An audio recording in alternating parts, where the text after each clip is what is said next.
Today we are existing in the world of advanced technology, where science is playing the pivotal role in our daily life and technology has become an integral part in it. From comprehending the origin of life to understanding the grand design of the universe, we humans have made groundbreaking discoveries. Today we are all aware of the fact that cell is the very fundamental unit of life. For all organisms on Earth, cells serve as the basic structural and functional unit. But do you know how these cells were first discovered? Who were those great curious minds to observe the cells for the first time, thereby forming the standing pillars of cell biology and advanced biosciences?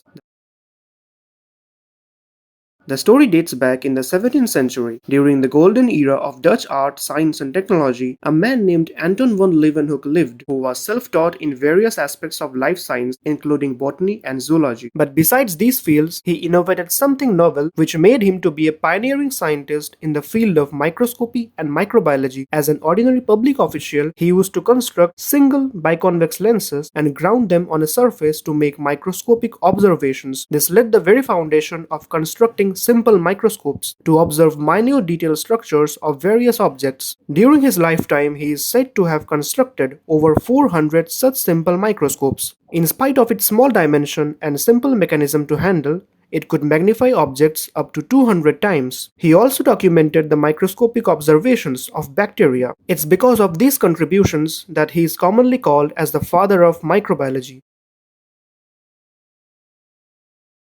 At the same time, England was also flourishing in art, science, and technology. Robert Hooke, an English polymath, took microscopy a step ahead. The oil lamp provides light, which is focused by the water flask and directed onto the specimen by a concave mirror. The objective lens forms the image, which is further magnified by the eyepiece for viewing.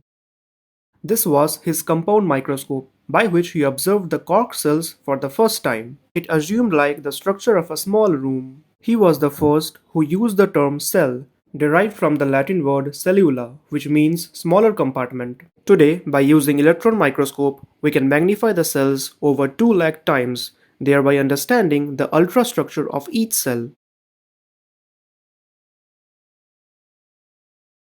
It was in the year 1838 a German botanist named Matthias Claden observed and studied large number of plant samples. He concluded that all the plants are made up of large number of cells. He further concluded that these cells perform various functions for the plants to survive.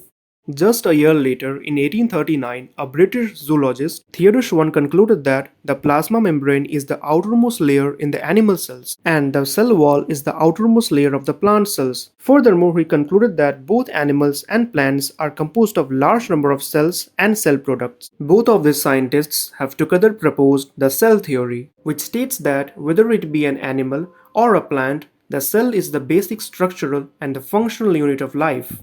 But both of them were unable to explain the origin of cells. In the year 1855, Rudolf Virchow said, "Omnis cellula e cellula," which means all cells arise from pre-existing cells, which was later observed that how a single parent cell divides to form two daughter cells by cell division. Today, by the use of transmission electron microscope, we can observe, study, and understand the different cellular structures and different cell organelles.